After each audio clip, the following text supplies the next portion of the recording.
Histoire d'en dire plus.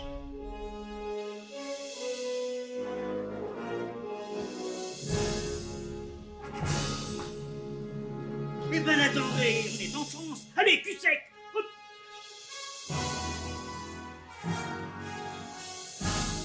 Personne ne peut le croire et pourtant c'est vrai, ils existent, ils sont là, tarnatata.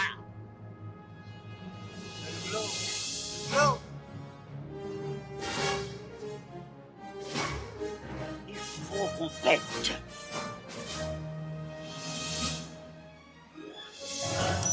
Voyons, circuit branché, correcteur temporel temporisé.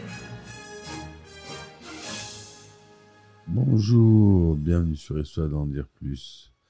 Aujourd'hui, on parle d'un acteur, je dirais dans le top 5 des acteurs les plus connus au monde, qui a été tout d'abord culturiste, qui a même été homme politique. Vous aurez sûrement reconnu notre cher Arnold Schwarzenegger. Allez, c'est parti mon kiki, on y va. Donc, podcast qui se fera en plusieurs parties, puisque monsieur a une carrière énorme. Sinon, je fais un épisode de 2 heures, et j'aime pas faire des épisodes de 2 heures. J'en ai déjà fait. Pour ce qui est des biographies, ça se prête plus à plusieurs podcasts en plusieurs parties. Voilà, donc Arnold Schwarzenegger est un culturiste, acteur, réalisateur, producteur de cinéma et homme politique austro-américain, né le 30 juillet 1947 à Thal, en Autriche, surnommé le chêne autrichien, Austrian Oak en anglais, pendant ses années de culturisme, puis Schwarzy pendant sa carrière d'acteur, et plus récemment gouverneur, mélange d'anglais de governor et terminator. Il se fait tout d'abord connaître en devenant un des plus grands culturistes à partir des années 1970, avec notamment 5 titres de Mister Univers, et 7 titres de Monsieur Olympia. C'est encore au-dessus de Monsieur Univers, Monsieur Olympia. Ils ont fait plus... Dans le culturisme, il y a plus fort que Mister Univers. Il y a Monsieur Olympia. Et il l'a remporté 7 fois. Avec 12 titres dans ces 2 catégories différentes, il est l'un des culturistes les plus titrés de tous les temps. Son physique exceptionnel lui ouvre les portes d'Hollywood, dont il devient l'un des plus grandes vedettes mondiales du cinéma d'action dans les années 1980 et 90, ainsi qu'en témoigne son importante filmographie, dans laquelle période figure aussi bien le genre fantastique que la comédie ou la science-fiction. Durant cette période, il a notamment travaillé avec des cinéastes tels que John Milius, James Cameron, John McTiernan, Paul Verhoeven, Ivan Reitman, c'est-à-dire pas des inconnus, hein, messieurs, dames. Il a reçu le Golden Globe de la révélation masculine de l'année 1977 pour son rôle dans Stay Hungry. Ce qui est bien. Engagé politiquement avec le Parti républicain, il est élu 38e gouverneur de Californie le 17 novembre 2003. Il est réélu à ce poste le 7 novembre 2006. Il quitte ses fonctions le 3 janvier 2011. Depuis, Arnold Schwarzenegger a repris sa carrière d'acteur. Entre 2004 et 2007, il fait partie du Time 100, classement établi par le Times des 100 personnalités les plus influentes dans le monde. En 2010, il fonde l'organisation non gouvernementale R20, R20, pour participer à la lutte contre le changement climatique. En 2015, il reprend au cinéma son rôle fétiche du Terminator pour le 5e film de la franchise, Terminator Genesis. 4 ans plus tard, il reprend son rôle pour le 6e film, Terminator Dark Fate, réalisé par Tim Miller et sorti en 2019. Peut-être que ça va vous paraître bête, mais je ne l'ai pas vu. Il paraît qu'il n'est pas bien. mais je l'ai pas vu, donc je peux pas me faire d'idée. Il faut que je le voie. Parce qu'il y a Linda Hamilton dedans. C'est le seul film. Donc pour moi, ça serait un 3. Donc faut que je voie. À voir. Arnold Schwarzenegger, né le 30 juillet 1947 à Thalbeiggräs, je dois mal le dire, hein, en Autriche, petit village proche de Graz, capitale de la Styrie, et y passe la plus grande partie de sa jeunesse.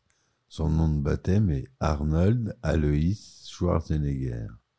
Son père, Gustav Schwarzenegger, né en 1907 et décédé en 1972, est un ancien officier de l'armée autrichienne, tandis que sa mère, Aurelia Giardini, de 1922 à 1998, est une veuve de guerre avec un fils de son premier mariage, Meinhard. Arnold grandit dans une famille catholique qui se rend à l'église tous les dimanches. Gustav Schwarzenegger ne pratique plus le catholicisme car il adhère au parti nazi et à sa branche paramilitaire, le Sturmabteilung, SA, après l'Anschluss en 1938. Les parents d'Arnold se marient le 20 octobre 1945, alors que Gustav a 38 ans et Aurelia 23. En 1947, son père est autorisé à devenir commissaire de police car il n'a pas commis de crime de guerre. L'aîné, Meinhard, est le favori de leur père, tandis qu'Arnold est éduqué de façon stricte. Schwarzenegger dira que son père n'avait aucune patience pour écouter et comprendre ses problèmes. Il y avait comme un mur, un vrai mur, porté sur l'alcool, violent. Son père n'aime pas Arnold, qu'il trouvait féminé, pas assez garçon, pas assez intéressé par les filles. Dans une interview à Fortune en 2004, Schwarzenegger déclare qu'il a subi ce que l'on appellerait maintenant des sévices à enfants de la part de son père. Mes cheveux étaient tirés, j'étais frappé avec des ceintures, comme le gamin d'à côté. C'était comme ça, beaucoup d'enfants étaient cassés ainsi par leurs parents. C'était dans la mentalité germano-autrichienne. Ils ne voulaient pas créer des individus. Tout n'était qu'une question de conformisme. J'étais de ceux qui ne voulaient pas se conformer et dont la volonté ne pouvait pas être cassée. Je devins un rebelle. Chaque fois que j'ai été frappé et qu'on me disait « Tu ne peux pas faire ça », et moi, je me disais « Ça ne va pas durer longtemps ainsi, puis je vais partir d'ici, je veux être riche, je veux être quelqu'un ». Arnold entretient de bonnes relations avec sa mère et il restera en contact avec elle jusqu'à sa mort. À l'école, Schwarzy, il est dans la moyenne, mais il est remarqué pour son caractère enjoué, joyeux, exubérant. Mais le manque d'argent est un problème dans le foyer. Et Schwarzenegger se souvient que l'un des moments les plus importants de sa jeunesse est l'achat d'un réfrigérateur par sa famille. Le 20 mai 1971, son frère, Meinhard, dépressif et ivre, meurt dans un accident de voiture. Arnold n'assiste pas à ses funérailles, mais prend à sa charge l'éducation de Patrick, le fils de son frère alors âgé de 3 ans, et de sa petite amie, Eric Knapp. Son père, Gustav, meurt 1 an plus tard d'un accident vasculaire cérébral. Arnold n'assiste pas non plus à ses funérailles. Dans le film Pumping Iron, il déclare qu'il n'a pas pu se rendre à l'enterrement de son père, car il était alors en pleine période d'entraînement pour une grande compétition de culturisme. En 1953, à l'âge de 6 ans, il rêve de devenir champion après avoir assisté à avec son père à Grasse à l'inauguration d'une nouvelle piscine par l'ancien champion olympique Johnny Weissmuller. On connaît tous, c'est un nom qu'on connaît. Enfant, Schwarzenegger s'essaie de nombreux sports, mais se passionne particulièrement pour le culturisme à l'âge de 13 ans. Après que son entraîneur de football amène l'équipe à une séance de musculation. Et c'est aussi parce qu'il a vu un film avec la star du culturisme d'époque, je me souviens plus de son nom, ça finit par Hard, John Hard, je crois, et qu'il a vu un film de lui en Hercule, et c'est ça qu'il a décidé à devenir culturiste. Voilà. Vers 14 ans, il prévoit ce que sera sa vie future. Son père voulait qu'il devienne policier, sa mère qu'il fasse une école de commerce. Un jour, il remarque dans la vitrine de couverture d'un magazine, sur laquelle pose un homme musclé et déguisé, en guerrier des temps anciens. Il en achète le magazine, qui retrace la vie de Reg Park, un ancien culturiste anglais, devenu Monsieur Univers. Donc c'est ce que j'étais en train de vous dire. Puis acteur, ayant fait fortune en fondant un empire dans le sport, alors que Park, comme modèle, décide de suivre la même voie, de devenir Mister Univers pour une star de cinéma plus riche. En 1961, il rencontre l'ancien Monsieur Autriche, Kurt Marnul, qui l'invite à venir s'entraîner avec l'Athletic Union, une salle de gymnastique à Grasse. La même année, il rencontre aussi Louri Vaslov, alors considéré comme l'homme le plus fort du monde, et qui deviendra son modèle. Sa passion le conduit à aller s'entraîner le même week-end alors que la salle est fermée. À cette époque, il déclare à son père « Je veux devenir l'homme le mieux bâti au monde, puis je veux aller en Amérique et être acteur. » Il fréquente aussi les cinémas, et ses idoles sont les acteurs Reg Park, Steve Reeves et Johnny Weissmuller. Voilà, c'était Reg Park dont il a vu le film, et dont j'ai vu dans le documentaire sur Netflix. Il explique, de la voix même de Schwarzenegger, que c'est ça qui lui a vraiment donné envie d'être culturiste. Donc plusieurs sources, moi j'ai plusieurs sources qui disent des choses différentes, donc c'est pour ça que je vous les expose toutes, comme ça on est sûr d'avoir la bonne quelque part. En 1965, il remporte le championnat autrichien junior de soulevé de poids et rencontre Franco Colombu, avec qui il restera ami très longtemps. Il rentre juste après dans l'armée autrichienne dans le cadre du service militaire d'1 an, obligatoire pour tous les hommes autrichiens âgés de 18 ans. Ses parents espèrent que cela mettra un terme à son intérêt pour le culturisme. Durant cette période, il remporte le titre de Junior Mister Europe et pour participer à cette compétition, il fait le mur de la caserne et est puni pour son absence non autorisée, devant purger 1 semaine de prison militaire, mais il gagne néanmoins le respect de ses supérieurs. Une année plus tard, en 1966, il remporte le titre de Mister Europe et impressionne tant les juges que ceux-ci lui proposent de lui offrir le billet d'avion pour aller participer au NABA, Mister Univers amateur à Londres. Le NABA, c'est une des ligues de Mister Univers. Il y a plusieurs ligues de Mister Univers. Prestigieuse compétition de culturisme. Une semaine après ce titre, il remporte celui de l'homme le mieux bâti d'Europe, compétition organisée par un rival de Monsieur Europe. Voilà, une autre fédération. La fédération annule alors son offre et Arnold doit commencer à économiser pour se payer le billet pour Londres. Il quitte Thal, sa ville natale, et part s'entraîner au Putzinger Gym à Munich, en Allemagne, où il loue un petit appartement et passe son temps entre son propre entraînement et la gérance de la salle. Il y fait parfois le ménage afin de payer sa cotisation. Il prend pour la première fois l'avion afin de participer à Mister Univers à Londres.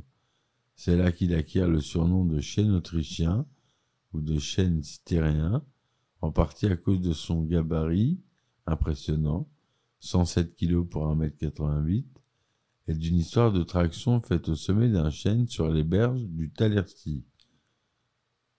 Il se termine 2e de cette première grande compétition derrière Chester Norton, qui possède une définition musculaire supérieure.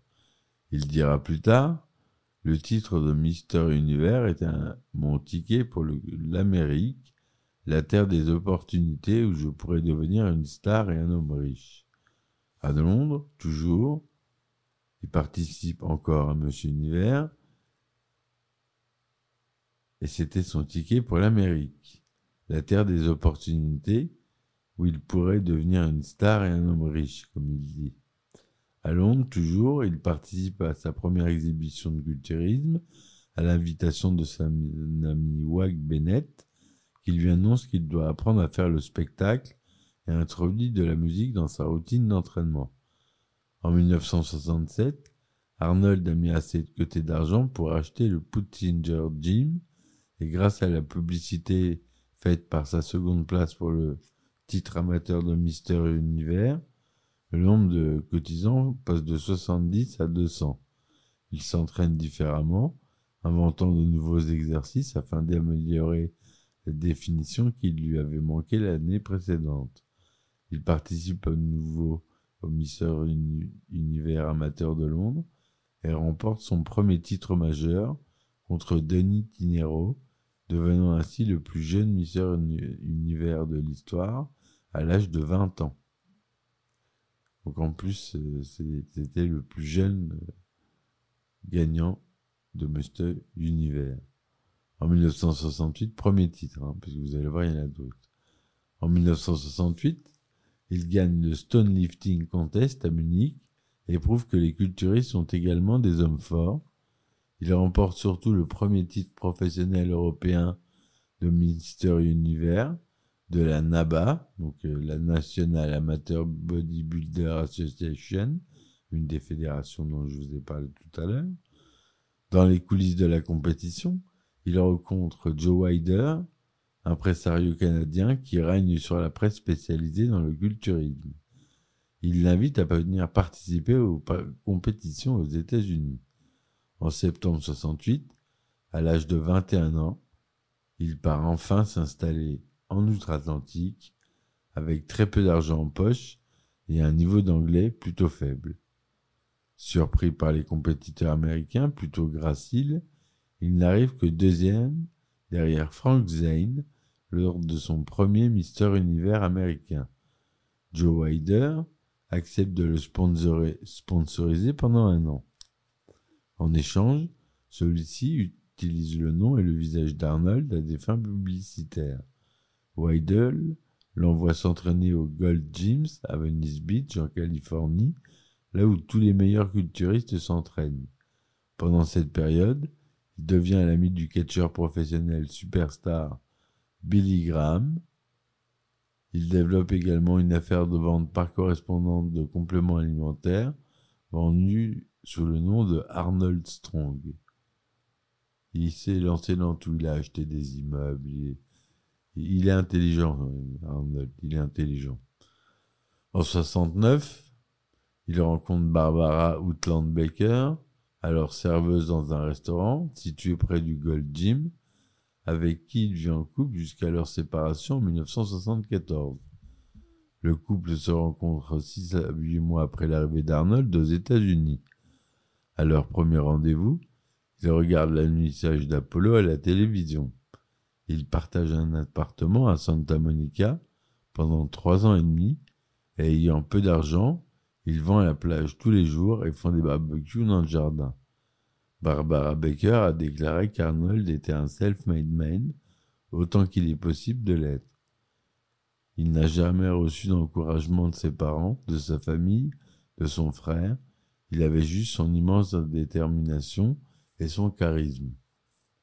Dans ses mémoires de 1977, Arnold, The Education of the Bodybuilder, Schwarzy raconte à propos de Barbara, elle était une femme équilibrée qui voulait une vie ordinaire et solide. Je n'étais pas un homme équilibré et je haïssais même l'idée d'une vie ordinaire. Dans une interview réalisée en 2003 où elle défend Schwarzenegger contre certaines attaques, effectivement on lui a reproché notamment d'avoir traité les homosexuels, excusez-moi du terme, de PD, dans une interview de 1977 pour le magazine Oui. Baker décrit Schwarzenegger comme une personne joyeuse, totalement charismatique, aventureuse et athlétique, mais déclare qu'à la fin de leur relation, il était devenu insupportable, le monde tournant autour de lui. En 2006, elle publie ses mémoires préfacées par Schwarzenegger dans Arnold et moi, In the Shadow of the Austrian Hick. En 1977, en juillet, il rencontre à Venice Beach Sue Murray, une assistante coiffeuse de Beverly Hills. D'après celle-ci, ils entretiennent une relation libre. Nous étions fidèles lorsque nous étions tous les deux à LA, mais lorsqu'il était hors de la ville, nous étions libres de faire ce que nous voulions. Un mois plus tard, Schwarzenegger fait connaissance de Maria Shriver, de la famille Kennedy. Il entretient une relation avec les deux femmes jusqu'en août 1978, date à laquelle Sue Murray, qui connaît sa relation avec Shriver, lui fixe un ultimatum pour faire un choix entre elles. Schwarzenegger choisit Maria Shriver. Schwarzenegger raconte que durant cette période, il est allé voir un ami pour qu'il lui enseigne la méditation transcendantale, ce qui l'a incité à révéler pour la première fois de sa vie qu'il était aux prises avec l'anxiété. Même aujourd'hui, je profite encore de l'année de méditation. Devenu citoyen américain après sa naturalisation en 1983, il détient ainsi la double nationalité austro-américaine. Il se marie le 26 avril 1986 à Yannis, dans le Massachusetts, avec Maria Shriver, journaliste de télévision et fille de Sargent Shriver, ancien ambassadeur des États-Unis en France, et candidat à la vice-présidence des États-Unis en 1972, et Denise Kennedy, sœur du président John Fitzgerald Kennedy. La cérémonie, présidée par le révérend John Baptiste Riordan, se déroule à l'église catholique romaine Saint-Francis-Xavier. Caroline Bouvier-Kennedy, cousine de la mariée et demoiselle d'honneur, alors que Franco Colombu est le témoin de Schwarzenegger. Le couple a 4 enfants, Catherine Onnis, née en 89, Christina Maria en 91, Patrick Arnold en 93 et Christopher Sargent en 1997. Le 9 mai 2011, après 25 ans de mariage, Arnold Schwarzenegger et Maria Shriver annoncent leur séparation. L'acteur révèle quelques jours plus tard qu'il a eu un enfant caché, Joseph Baena, né le 2 octobre 1997, avec une de ses employées de maison, Mildred Baena, pour expliquer sa séparation avec Maria Shriver, qui divorce le 1er juillet de l'année 2011. Au début de 2014, il passe quelques jours en Autriche avec sa nouvelle compagne, Heather Milligan, kinésithérapeute d'environ 30 ans, sa cadette. Voilà pour la première partie de ce podcast, mes amis. On va aborder sa carrière de culturiste. Vous allez voir que c'est assez incroyable. Personne n'a remporté autant de titres que lui. C'est le plus grand culturiste. C'était son but dès le début, il a réussi. On verra ça dès demain dans l'épisode suivant. Si celui-ci vous a plu, n'hésitez pas à laisser des commentaires, des likes. Ma page Ulule est ouverte, mes amis, si vous voulez contribuer. Il y a les contreparties, il y a des tasses sympas, des tasses grand format. Je voulais vous le dire, parce que j'en ai acheté une pour tester, avec un logo sympa. Et elles sont grandes. Vous pouvez, pour ceux qui aiment les grands cafés, alors là, vous pouvez y aller en prendre une. Vous pouvez mettre presque 1 demi-litre de café dedans. Je crois que c'est 350 millilitres. 35 centilitres de café, ça fait à boire. Hein. C'est pas les petits mugs. Voilà, sinon vous avez des sweatshirts, des t-shirts. En contrepartie, sur ma campagne sur Ulule, vous tapez Histoire d'en dire plus dans le moteur de recherche d'Ulule. Ce sera dans la section films et vidéos. Vous pouvez contribuer à partir d'1 €, ça m'aide beaucoup. Je vous citerai à l'antenne. Il y aura un épisode spécial remerciement qui sera écouté par le plus grand nombre. Je vous dis merci à vous. Mais à la prochaine pour un nouvel épisode. Et ciao ciao. Histoire d'en dire plus.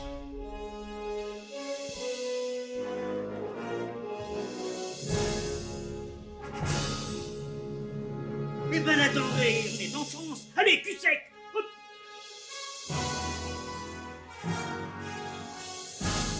Personne ne veut le croire et pourtant c'est vrai, ils existent, ils sont là, Tarnatata. Non. Il faut qu'on pète.